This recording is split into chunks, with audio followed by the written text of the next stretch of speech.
Քրիստոս հարյավի մերելոց Քրիստոս հարյավի մերելոց Քրիստոս հարյավի մերելոց Հանուն Հոր եւ Որդվո եւ Հոգվին Սրբո ամեն Այսօր համբարձում է սիրելիներ լրացան այն 40 օրերը որ մեր փրկիչ Հիսուս Քրիստոս հարությունից հետո շրջեց երկրի վրա, ուսուցանեց, խոսեց երկնքի արքայության մասին, այնինչ որ աշակերտների համար հասկանալի չէր, բացատրեց, ցույց տվեց, ինչ է սպասում մարդկությանը, իրենք ինչ պիտի անեն, ինչպես պիտի գա ինքը հաջորդ անգամ եւ 40-րդ օրը նրանց հրավիրեց Ձիթենյանց լեռ, օրհնեց նրանց, միշտ նրանք զարմացած նայում էին, Հիսուս երկինք բարձացավ, ամպերը ծածկեցին նրան Եվ աշակերտները երկինք էին նայում, ահա երկու հեշտակներ սպիտակ զգեստներով երևացին եւ ասացին. Ինչու եք զարմացած նայում, այն Հիսուսին, որ տեսակ երկինք բարձրանալից, նույն ձևով պիտի վերադառնա։ Եվ այսօրվա շարականի մեջ շատ գեղեցիկ տողեր կային, սիրելիներ։ Ասում է երկնային զորքերը, հրեշտակները հիացած եւ զարմացած միմյանց ասում էին. Ո՞վ է սա այս փառքի թագավորը, որ գալիս է մարմնով եւ սքանչելի զորությամբ համբարձեք իշխան ծրունք ձեր եւ թող մտնի փառքի թագավորը երկնքի արքայության մեջ մի բան որ ասեմ կարևոր կարող է զարմանալ բայց համբարձումը երևի քրիստոնեական եկեղեցու մեջ ամեն անտեսված տոներից մեկն է շատ մոռացված կարծես թե մի փոքրիկ իրադարձություն էր բայց համբարձումը մեր Տիրոջ երկրավոր կյանքի վերջին իրադարձությունն էր եւ ամենակարևորը սա ցույց է տալիս Հիսուսի աստվածային հաղթանակը մեղքի ու մահվան հանդեպ Հիսուսին մարդիկ որպես մարդ խաչեցին չհավատացին որ նա Մեսիան է նա աշխարհի փրկիչն է բայց նա հարություն առավ 40 օրեր երևաց հիմա երկինք է բարձրանում ոչ ոք մինչ այդպես երկինք չէր բարձրացել երկու մարդ կան որ մահ չեն ճաշակել Ենովքը, որին Աստված վերցրեց իր սրբության, մաքրության համար, երկրորդը Եղիան, ում համար Աստված կարգ ուղարկեց, երկինք բարձրացավ, բայց այսպիսի բան մարդիկ չէին տեսել, որ խաչված մարդը, ում իրենք թաղել էին, գերեզմանի վրա մեծ քար էին դրել, հարություն առներ, 40 օրեր երևար, հետո իրենց օրհներ ու երկինք բարձրանալ։ Ուրեմն համբարձման տոնը Քրիստոսի աստվածության հաղթանակն է մեղքի եւ մեղավոր աշխարհի հանդեպ։ Եվ սա նաեւ հիմքն է մեր հավատքի սիրելիներ։ Այսինքն մեր հավատքը պարտված չէ։ Ում որ մենք վստահում ենք, ում հետևից որ մենք գնում ենք, ինչպես Հովանես Արաքյալն ասում ենք, նրան տեսանք, շոշափեցինք, զգացինք, նրա հետ ապրեցինք, այս հավատքը, որի վրա հիմնված է մեր քրիստոնեությունը, ճշմարիտ է, վավեր է եւ փրկչական է։ Ուրեմն Հիսուս հաղթանակ տարավ։ Եվ տեսեք, ասում է հրեշտակները զարմացած ասում են, ով այս փառքի թագավորը, որ գալիս է մարմնով։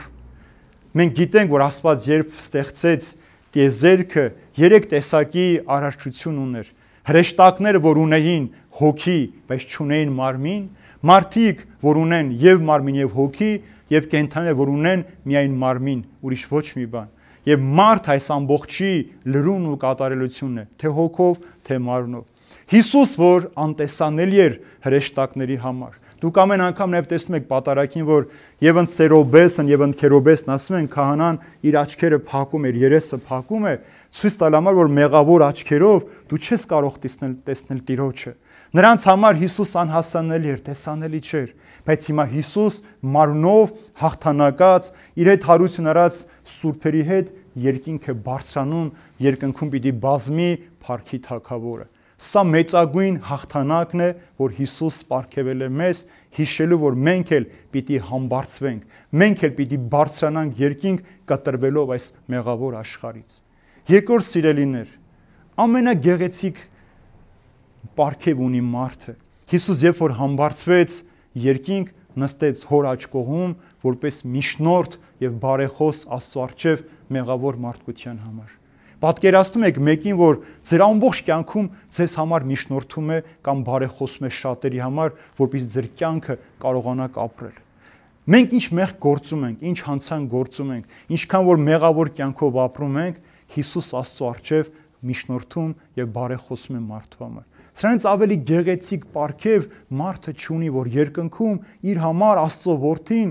Հայր Աստծո առջև աղոթում ու խնդրում է, որ իմ արյունը թափված է այս մեղավոր մարդկանց համար։ Հայր ներիր սրանց, որովհետև չգիտեն ինչ են անում եւ չգիտեն թե իրենց կյանքը ինչու են իրենք իրենց ձեռքերով վատնում ու դժոխք է վերածում։ Ավելի լավ միջնորդ, ընկեր, բարեկամ, որ անդավաճան կերպով կարող է այսքան Աստծո առջև բարեխոսել ու միջնորդել, քան Հիսուսը, մենք չենք գտնելու, սիրելիներ։ Եվ վերջապես համբարձումը նաև հիշեցնում եմ, որ Քրիստոս անպայման պիտի գա երկրորդ անգամ։ Բայց այս անգամ ոչ թե իբրև ծառա, այլ իբրև թագավոր։ Այս անգամ ոչ թե պիտի գա իբրև բժիշկ, մեղավոր մարդկությանը բժշկելու, այլ պիտի գա իբրև դատավոր, մեղավոր աշխարհին դատելու եւ փրկության առաջնորդելու։ Հիսուս առաջին անգամ եկավ խոնարհաբար, եկավ թաքնված, աշխարհի հեռավոր մի անկյունում, մարդկանց աչքից, փափուկ օրորոցներից հեռու ծնվեց անասնագոմի մեջ։ Ոչ ոք չիմացավ նրա ծննդյան մասին, շատեր այդպես էլ չհավատացին նրա ներկայությանը։ Բայց Հիսուս երկրորդ անգամ, ինչպես հրեշտակներն այսօր ասացին, պիտի գա ամպերի վրա բազմած իր հրեշտակների հետ, իբրև փառքի թագավոր պիտի գա այս աշխարհ դատելու։ Սա էլ մեզ հիշեցնում է, որ հավատանք թե չհավատանք, մենք անպայման պիտի տեսնենք այդ օրը եւ մենք պիտի կանգնենք Քրիստոսի առջև մեր հավատքի վկայությունը տալու համար։ Տերը պիտի գա, ինչպես որ անիրավ տնտեսից պահանջեց իր տնտեսության հաշիվը, այնպես էլ մեզանից պիտի պահանջի մեր կյանքի հաշվետվությունը, թե մեր ծննդյան օրից մինչև մեր մահվան օրը ինչպես ենք ապրել, ինչպես ենք գործել, մեր հավատքը, հույսը, սերը ինչ կենթանությամբ ենք պահել, իբրև գանձ, իբրև անպետք իր պահել ենք, որ չենք օգտագործել, թե ամենափոքրը, ամենամեծ հրաշքների ենք վերածել եւ դրանով շատ-շատերի կյանքն ենք օգտել։ Եվ տեսեք, ասում է երկրորդը, սքանչելի զորությամբ։ Սա զորություն է, որ անհամեմատել է մարդկային կյանքի զորությունների հետ։ Այս աշխարհի մեջ մարդիկ ինչպես են մտածում, սիրելիներ։ Մի օր մի երիտասարդ գալիս էր հոր մոտ, ասում է, որ ես ուզում եմ մեծ մարդ դառնալ։ Հայրն ասում է, դու ինչ էլ որ անես, մեծ չես կարող լինել։ Եվ այս տղան տեսնում է, որ առևտրականները ամենաշատ ճանաչումն ունեն, գնում դառնում են նշանավոր առևտրական, մեծ հարստություն է հավաքում եւ հորը կանչում, ասում է, հիմա ինչ կասես, ես մեծ եմ, ասում է, չէ տղաս, ավելի փոքրացար։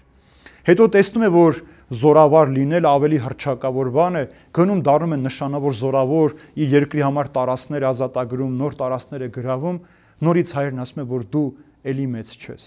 Վերջապես այս մարդը դառնում է երկրի թագավոր, իր հորը կանչում է, ասում է, հիմա ինչ կասես, ես ամբողջ տիեզերքի այս իմ երկրի վրա տեր ու տիրակալ եմ, ինչպես ուզում եմ, այնպես վարվում եմ։ Հայրն ասում է, դու ավելի ցածնկար, ավելի փոքրացար։ Եվ հիասթափած, որ իր հայրը մի օր իրեն գովեստի խոսք չասեց, պալատից դուրս է գալիս, գնում է քայլելու եւ մի օր մի խրճիթի մոտով անցնելուց տեսնում մի փոքրիկ ընտանիք աղքատ իրենց խրճիթի մեջ պատրաստում են ընթրիքի եւ տեսնում է, որ երկու ավազակ պիտի հարձակվեն այս տան վրա թալանելու։ Ինքնամոռաց գնում է պաշտպանելու այդ տունը, փրկում է, վնասված տուն է գալիս, երբ որ տուն է մտնում, հայրն ասում է, այ հիմա դու մեծ ես, որովհետև կյանքիդ մեջ առաջին անգամ քո մասին չմտածեցիր, այլ քո կյանքը պատրաստ էր զոհաբերելու անծանոթ մեկի համար։ Հիսուս անծանոթ մեկի համար իր կյանքը չզոհաբերեց, սիրելիներ։ Հիսուս իր մեծությամբ, ինչպես Սուրբ Աթանաս Ալեքսանդրացին է ասում, Աստված մարդացավ, մարդ դարձավ այս աշխարհի մեջ, ապրեց մեր կյանքով, մեր կենցաղով, որպեսզի մարդը աստվածանա եւ նորից վերադառնա իր հորենական տուն։ Ուրեմն Հիսուս անծանոթ մեկի համար չէր։ Հիսուս յուրաքանչյուրիս անվանապես ճանաչում է։ Յուրաքանչյուրիս մտածումները, խորհուրդները, մեղքերը, մեր կյանքի ամբողջ ընթացքը գիտի ինչպիսին է, բայց իր կյանքը զոհաբերեց այդ մեղավոր մարդկության համար։ Մեզանից որևէ մեկը մեղավոր, սխալ ապրող, առավել եւս հանցագործ մարդու համար մեր կյանքը չենք տա, անգամ մենք կզլանանք այդ մարդու համար ժամանակ տրամադրել, որպեսզի լսենք, թե ինքը ինչու է այդպիսի չարագործ դարձել։ Բայց Հիսուս հանձն առավ մարդուն փրկելու համար։ Եկավ աշխարհ, չարչարվեց, խաչվեց, թաղվեց, հարություն առավ եւ հիմա հաղթանակած վերադառնում է երկինք, ցույց տալու, որ մարդու բնակության վայրը այնտեղ է, որտեղ Աստված ինքն է բնակվում։ ուրեմն համբարձման տոնը, որ այսպես մարդիկ իմիջիալոս տոնում են ու անցնում են, չգիտակցելով, չհասկանալով, որ սա իրենց հավատքի հիմքն ու ապացույցն է, որ իրենք հաղթանակած Աստծո հաղթանակած զինվորներն են, հաղթանակած Աստծո հավատարիմ զինվորներն են, որ իրենք էլ պիտի այս հաղթանակով ապրեն։ Եվ ինչպես որ հրեշտակները զարմացան, թե ինչպես է գալիս Թարքի Թագավորը մարմնով, սքանչելի զորությամբ, ասում է բացեք ձեր դռները, թող ներս մտնի Փարքի Թագավորը, որ այդ հատվածից վերցնենք նաև երբ որ սկիհը վերաբերում են ու սարգավակը բերում է, այս նույն երկխոսությունն ենք, ով է սա, ով է այս Թագավորը, սա ինքն է Թագավոր փառած եւ Տեր զորությանց, Փարքի Թագավորը եւ զորությունների Տերը։ Ուրեմն զորությունների Տիրոջ սիրով սիրելիներ, ինչպես որ 11 աշակերտները ներկա եղան եւ ինչ արեց Հիսուս մինչեւ երկինք վար,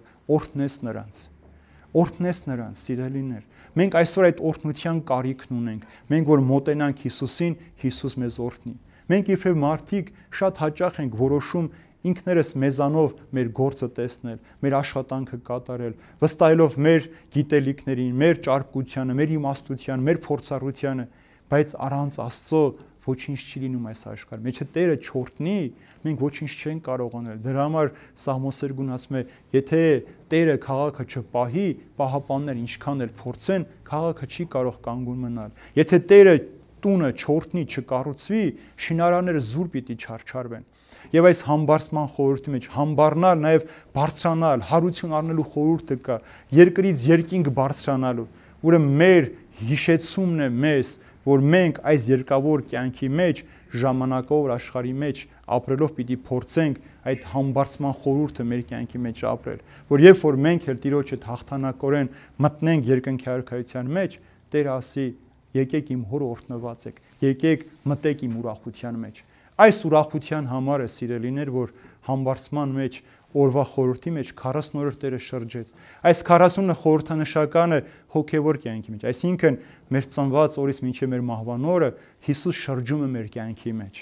այցելում է մեզ, ցույց է տալիս իր վերքերը, պատմում է զոհաբերության մասին, խոսում է երկնքի արքայության մասին, բայց ընտրությունը մերն է։ Տերը երբեք որևէ մեկին ստիպողաբար չի կանչում իր մոտ։ Ինքը հրավեր ուղարկում է, պատասխանողը մենք ենք։ Ինքը մեզ ամեն պահ ձայնում է, կանչում է, բայց դեպի իրեն դարձ կատարողը մենք ենք սիրելիներ։ Որովհետև համբերությամբ Տերը սպասում է, որ յուրաքանչյուր մարդ աշխարհի վրա ամեն մարդ, որ ապրում է մինչև իր կյանքի վերջին վայրկյանը, հնարավորություն ունենա ապաշխարության ճանապարհով մոտենալու Քրիստոսին։ Եվ այս համբարձման խորհրդի մեջ թող Տերը օրհն ինչպես օրհնեց առաքյալներին։ Մեզ էլ վկաները դարձնի հրեշտակների տեսության, որ հրեշտակները մեզ էլ ասեցին, մեզ էլ ասեն, ինչպես տեսա գնաց Հիսուսին, պիտի տեսնեք վերադառնալուց, մեզ էլ ասի, որ ինչպես որ հավատացիք, այնպես էլ ձեր հավատքի վարձը պիտի ստանաք։ Եվ ինչպես Պողոս առաքյալն ասում, շատ գեղեցիկ ներողություն, Հովհաննես առաքյալն է ասում, մենք ասում է հավատում ենք, որ Քրիստոս պիտի հայտնվի, եւ մենք ամեն ինչ անում ենք, մաքրվում ենք, որպեսզի նրապես մաքուր լինենք եւ կարողանանք տեսնել նրան եւ այդ ճշմարտության մեջ ապրենք։ Այժմ եւ հավիտյանս հավիտենից ամեն։ Թող Տեր օրհնի բոլորից, սիրելիներ, խաղաղության մեջ պայի, համբարձման խորհրդի մեջ մենք կարողանանք ապրել եւ Քրիստոսի երկրորդ գալստյան ժամանակ ցույց տանք, որ մենք հավատացել ենք, հավատարիմ ենք մնացել, հավատարմությամբ սпасել ենք եւ Տերն էլ մեզ արժանացնի իր տեսությանը։ Թող Տիրոջ շնորհները, խաղաղությունը եւ սերը ամենքիս հետ լինի, այժմ եւ հավիտյանս հավիտենից ամեն։